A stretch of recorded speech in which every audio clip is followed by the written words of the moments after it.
this one game that I've been working on for the past year has been the most fun I've had in all the other games I've had, both making and playing it. This game is called Super Cursor.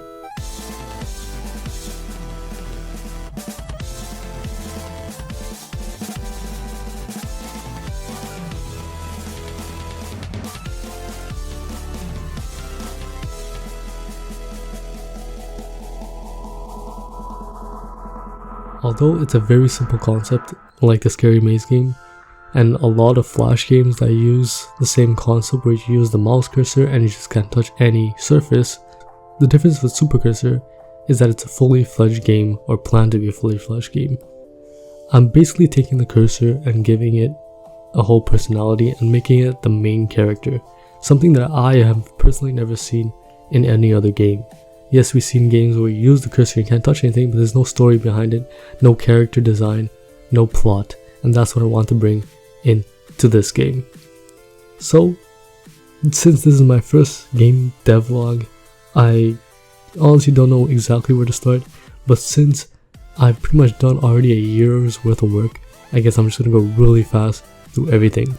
So the first thing I had to do was go with the gameplay mechanics, which was to have the mouse not touch anything. Although it seems simple, I had to make it so that the mouse would actually not be able to go over objects by cheating, since a lot of other games that use this concept, it's very easy to cheat. You could alt tab or just close the game and move the mouse and it would end up on the other side. But I figured out ways to stop this.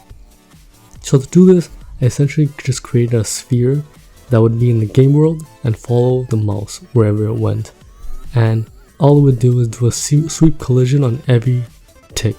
So what that means is every frame of the game, so let's say your game runs at 60 frames per second, the sphere would update its location wherever the mouse is on the screen, and it would then test from the last location if there was an object in between.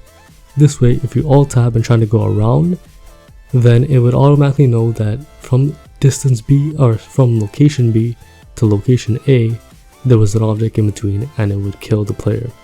This honestly pretty much solved a lot of the problems with cheating.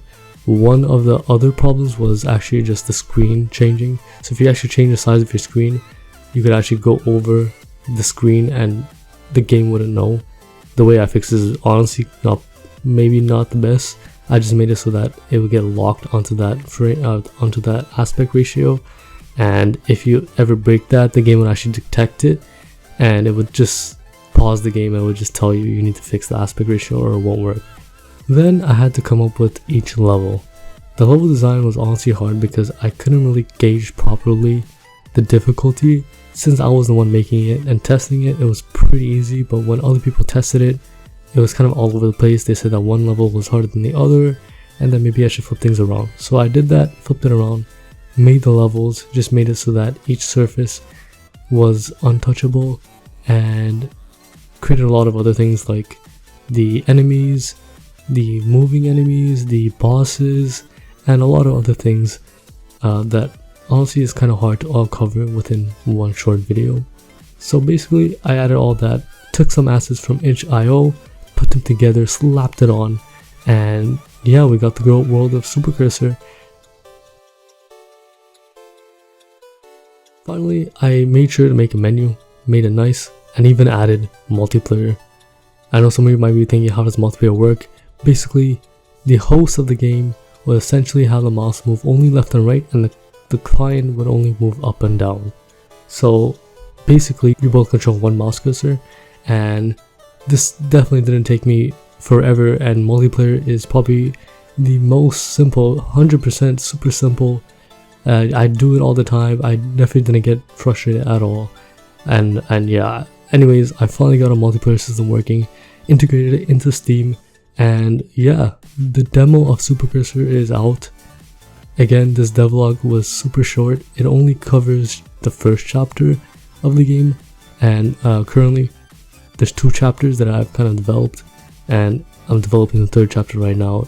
I am planning it to be a 5-chapter game, so make sure to try out the demo, guys. And if you guys really want to support me, you go on the Kickstarter that I made.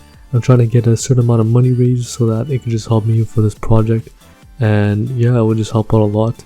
and obviously you guys don't have to.